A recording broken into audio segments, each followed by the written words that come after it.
Daniel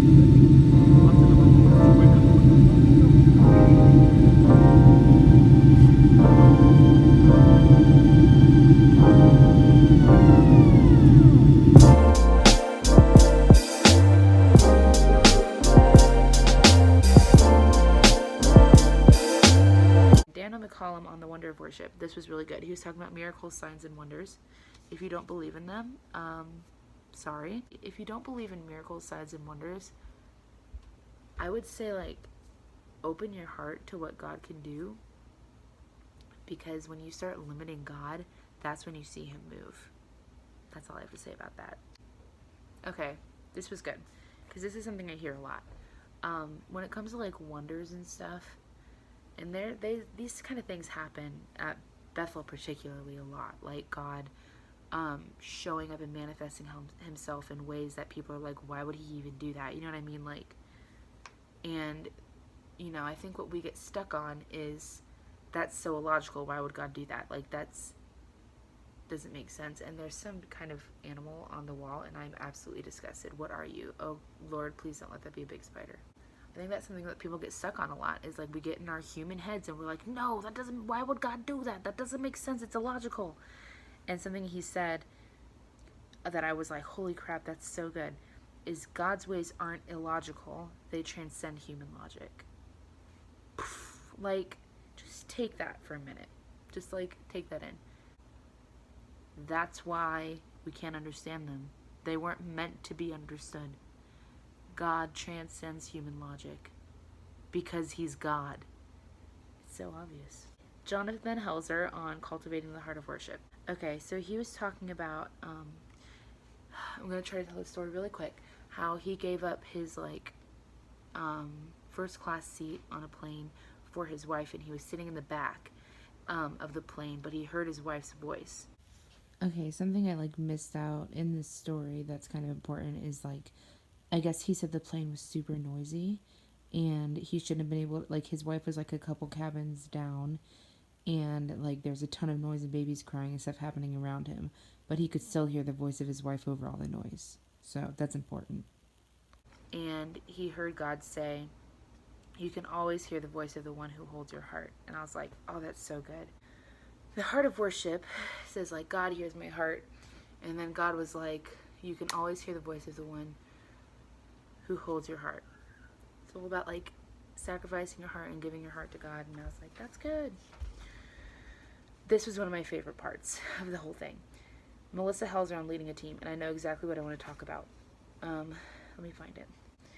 So she was talking about, she said one day she was asking Jesus, and I'm not going to be able to give this story justice, but I'm going to do my best, about, like, she was like, God, like, or Jesus, what did you do when you had to confront, like, your disciples?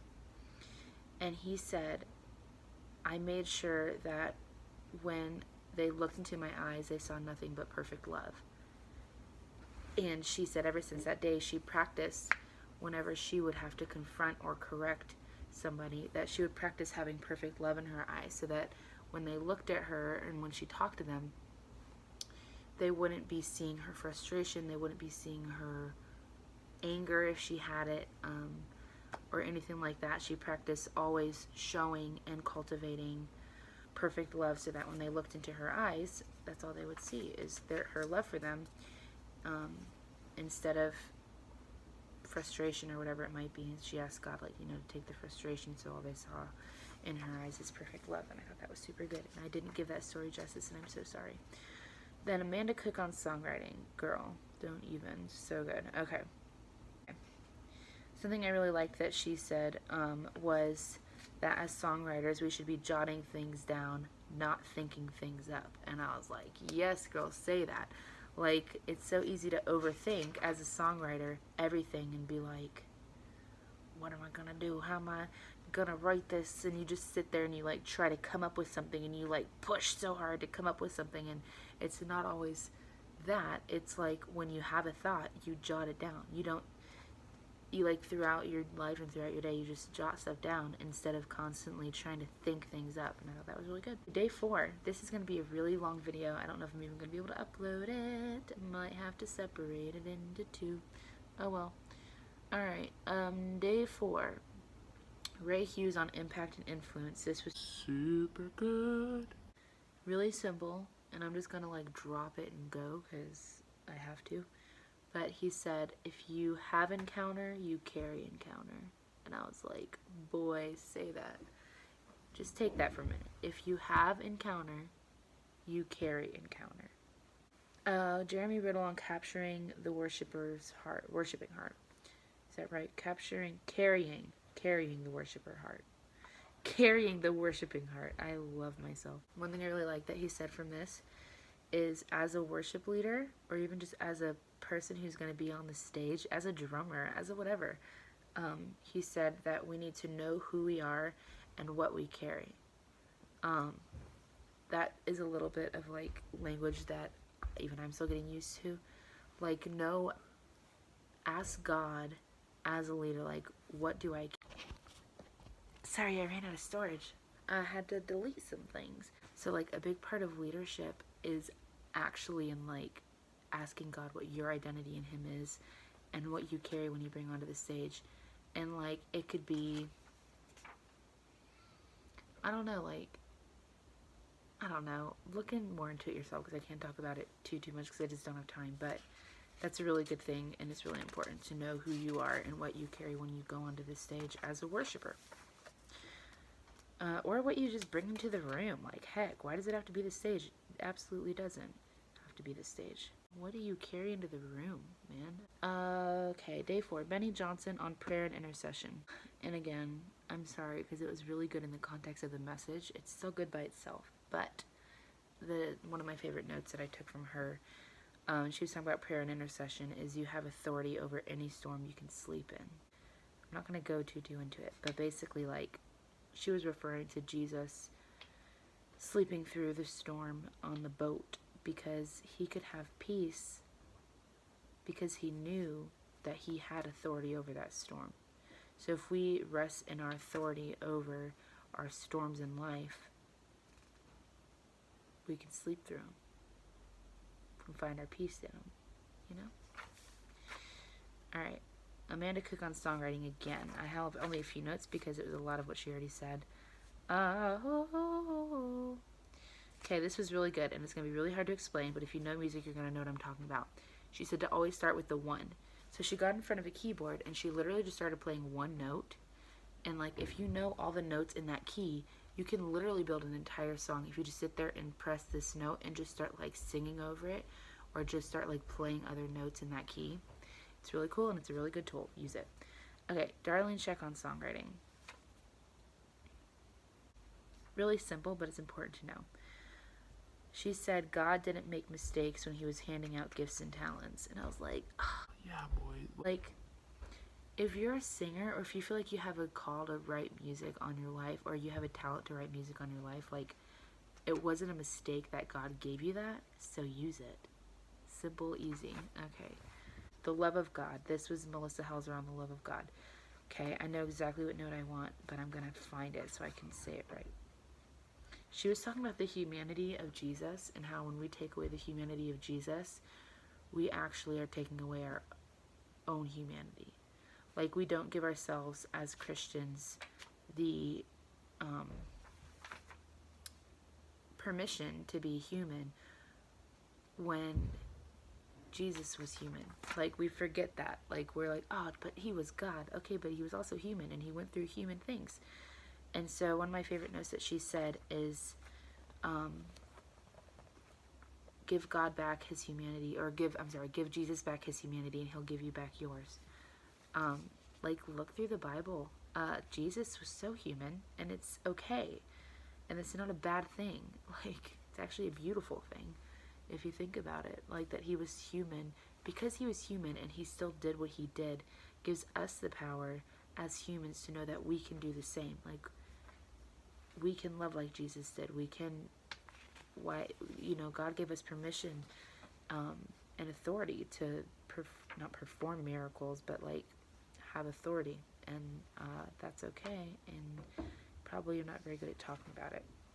I really like that. If you give him back his humanity, he will give you back yours. It's a lot better in context, and I'm really sorry that I don't have good context. Jason Valatin on Who Needs God. One thing he said that was probably my favorite note was, don't reduce your calling down to what you can manage. That's really good, because if we're reducing our calling down to what we can manage, we're actually taking God out of it. If you think about it, because God doesn't give us just what we think we can handle as humans. He gives us what we can handle with him. So when we reduce our calling down to what we can handle, we're taking God out of the equation, and I thought that was really good. Okay, Darlene Zschech on Speaking God. God is doing a new thing, so don't look for him in the past. That's it for that one. My foot's asleep. Great, love that. Oh my gosh, my foot's completely asleep. Alright, Darlene Zschech on worship leading. I love her a lot, by the way. She's incredible. If you don't know who that is, you know the song, shout to the Lord, all the earth, let us sing. That would be Darlene Zschech. She's incredible. Okay, Darlene Zschech on worship leading. She said, one of my favorite notes probably for her is to be hungrier for God than you are for the platform. Girl, come on now, say that. How many times are worship leaders just people who are good at music who want everybody to hear them sing? If you're hungrier for the platform than you are for God, that should be a big red flag for you as a worship leader. And you should ask him about that. So, if you're even a worship leader, if you're not, sorry. Jen Johnson on worship leading. This is good. I was talking earlier about how Bill Johnson said that worship should be led, not driven. And led by the sense of like, we're going to pay attention to where the Holy Spirit's going and where he's leading, and we're going to follow that. Something that Jen Johnson said that went right along with that is to pay attention to who God's on and empower them. So like being super aware of the Holy Spirit while you're leading is really important. And I could go into that a lot more than I'm going to right now. But yeah, that was really good. She said, watch who God's on and empower them. So like being aware of where the Holy Spirit is, where he's going, what he's doing, because like there could be like a little vocalist, a background vocalist who's hearing from God.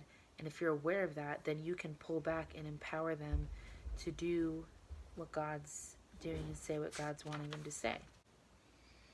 I thought this was really good. I didn't have a title for him because he didn't give one. Rude Bill Johnson, what the heck? But he said something that I really liked, and it was, sometimes God doesn't speak until you get to the point of decision. And I was like, what? Something that I've really struggled with this whole time is like, I really wanted to go back to California after I got home. I wanted to go stop what I was doing, everything I was doing, stop in my tracks and go move to California, because I absolutely fell in love with it, fell in love with the church, fell in love with all of it. And he was talking about like how sometimes we're expecting God to make a choice for us, or to like say like, this is what you should do. And yes, God, I think he has a will for us, and like, but he was saying like sometimes God doesn't speak until you get to the point of decision, because he wants us to act as his sons and daughters, not his slaves. So like, yeah, you should involve God in every decision that you make, absolutely, but God still wants you to make decisions for yourself and make choices for yourself, because he doesn't want us to act as robots, and he doesn't want us to act as slaves. He wants us to act as sons and daughters. So I'm going to drop the mic there. So if you liked this video, give it a thumbs up. Comment if you have any questions, seriously, because I know some of this is going to be like I'm speaking Spanish, and that's fine. I hope you enjoyed it. I am still shook that I even got to go. It's been so cool and exciting. It was incredible. I learned so much, and it was amazing. So that's it for this video. I'll see you in my next one. God bless. Bye.